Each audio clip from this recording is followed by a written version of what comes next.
নমস্কার, আমি পূজা। আমার এই 2 মাস হলো বিয়ে হয়েছে। আমাদের বিয়েটা প্রেম করে। বিয়ের আগে আমি একটা বেসরকারি ব্যাংকে চাকরি করতাম। তো আমার হাজব্যান্ড খুব সাপোর্টিভ।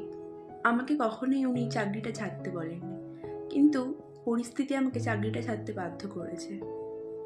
কারণ মা আমাকে বলেছে, দেখ ওই তো করিস বেসরকারি ব্যাংকে চাকরি, ছেড়ে দে না। এত ভালো শ্বশুর বাড়ি, এত ভালো ছেলে কোথায় পাবি?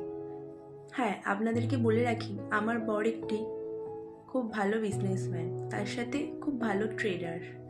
সেই সূত্রে মাসে মোটা টাকা ইনকাম করে। তো তারপর আমার শ্বশুরবাড়ি এলাম। আসার পরেই শাশুড়ি বলল, ওই তো করতে একটা চাকরি, তাই তোমার এত বড় বড় কথা। যদি করতে সরকারি চাকরি, তাও নয় মানতাম। এই কথাটা আমার না খুব একটা কানে লাগেনি। কেন বলুন তো?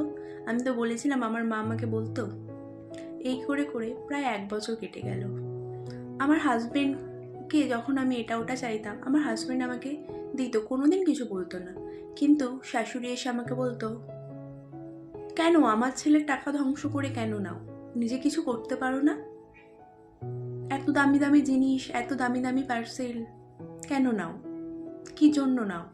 আমি যখন একটু রবিবার করে আমার হাজব্যান্ডের সাথে ঘুরতে যেতাম, বলতো, ছেলে পুরো বউ ভেড়া হয়ে গেছে, আমাকে নিয়ে কোথাও যায় না, আমার ছেলের টাকা ধ্বংস করতে আছো, নিজে কিছু করো না। তো তখন আমি শাশুড়িকে বলতাম, মা, আপনিই তো আমাকে বারণ করেছিলেন চাকরি করতে। কিন্তু তিনি আমাকে দোষ দিত যে আমি ওই চাকরির যোগ্য নয়, আমি অশিক্ষিত, আমার দ্বারা নাকি ভালো চাকরি জোটে না। কিন্তু আপনাদেরকে বলে রাখি, আমি একজন MBA করা স্টুডেন্ট ছিলাম। তো মেয়েদের জীবনে এই একটাই গল্প, যাই হোক, অল্প উপার্জন হোক, বেসরকারি চাকরি হোক, টিউশন পড়ানো হোক, আপনার যেমন যোগ্যতা, আপনি যেমন পারেন, ব্যবসা হোক, কিছু করুন।